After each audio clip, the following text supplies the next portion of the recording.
Michael Palin, thank you for joining 7:30. Pleasure. Nice to be here. Now, you are Sir Michael, knighted this year. Yes. But not for your comedy. No, it didn't mention any of that. I mean, I have been knighted by Monty Python. I was the knight who said me. Who are you? We are the knights who say me. I was also Sir Galahad for a bit, so I've done that. No, this is the later part of my life, I suppose, the travel. Yes. It was travels mainly, and services to geography, it said. John Cleese apparently said to somebody, services to geography? What's that? Which is very Cleesey. Yes, yes. But that's what it is, yes. Well, why do you think it is important? I mean, is it worthy of a knighthood? Why is travel documentary important in the world? I mean, since I've done the travel documentaries, there have been now 8 series, which I think have actually educated a lot of people in what the rest of the world is like, and they've been very accessible, and people like to go along with me on journeys for whatever reason. And I suppose really that what they were saying at the end is that in helping our international status, international understanding of what Britain is like and what we feel the rest of the world is like is worthy of something. And what do you prefer, comedy or travel? Oh, I'm so pleased to do both. I mean, you never lose a sense of comedy. You never do. There's never a certain moment when you suddenly become serious. In the words of Johnny Cash, you've been everywhere, man. Well, yes. Latest travel spot, North Korea. Yeah. How fascinating.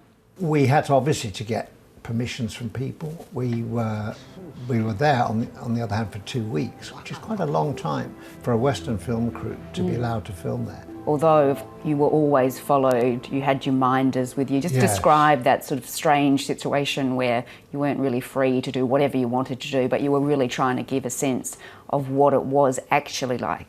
It's really trying to see how people live, just simple things, how they eat, how they shop, what they do on days off. That is, I think, when you get a kind of glimpse of what a country is really like. And of course, in North Korea, the general view is that it's a grim country, supervised all the time by police and the army. And there are no freedoms and everyone's miserable. And it clearly wasn't that. But I'm quite well aware that we were shown a certain side of the country, which they wanted us to see. But nevertheless, we did spend a day in the park on their May Day celebration, allowed to film almost anywhere. And they couldn't control that. You know, people were offering us glasses of wine and soju and all that. They like a drink. They like a drink, yeah. No, I found that. They're very similar to the Brits and probably the Australians as well. Yes. You turned 75. I did, while you were there, and you mentioned that was one of the best birthdays you'd had. We were to meet at 6:30 and leave the hotel. At 6 o'clock, my phone rings and says, "You're late. The clocks have changed. It's now 6 o'clock, not 6:30. I said, "What?" He said, "Because of the warming relationship between North and South Korea, the difference in time between the two parts of Korea has been abolished." That was on my birthday. But nobody knew, even the people around the hotel didn't know that it had changed that night. There was the moment when you were in North Korea where you were sort of waiting around for a flight, and then you decided that you'd show your minder the fish slapping dance.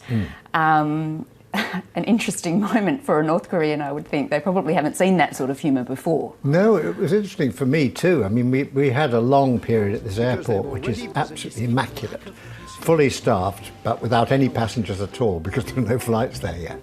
And the director said, "Oh, I've got something that will show you," the sort of thing Michael does at home. And he brought the clip of this fish slapping dance, which was quite 40 years ago. And there I was being hit with a large fish by John Cleese and falling into the canal.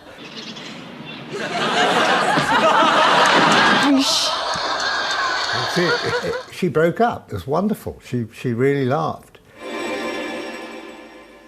Don't stand there gawping like you've never seen Yander God before. Now, today we're going to do marching up and down the square. That is, unless any of you got anything better to do. Well, we were very fortunate in the late 1960s because society was seen very serious, run by the right people at the top. It was all much more hierarchical. You had the politicians, you had the church, you had the army. All these things were sort of very much, it was very much a sort of ordered society. So once you started to make jokes about that sort of thing. We were all aghast. How can you make a joke about the Prime Minister? And now, you know, the Prime Minister is a joke. Oh, sorry, I don't want to say that, but I'm just saying that the context has changed. So I will ask you, because you are facing some surgery now, some heart surgery. Yes, yeah. And then you'll have a short break, recover, and then where to next? Well, I mean, it really depends on how I feel when I recover. I mean, it's a routine job, apparently. They sort of patch up a leaky valve in my heart, and then they say afterwards you just feel totally rejuvenated. So I'm not sure at what age I'm going to be rejuvenated as. I'd be sort of 19 again, or will it be sort of 73?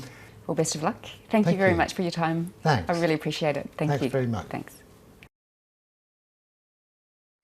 Hi, I'm Lee Sales. Thanks for watching this story. If you'd like to watch more of 730's stories, they are on the left of your screen. And tap on the button below to subscribe and get the latest from ABC News.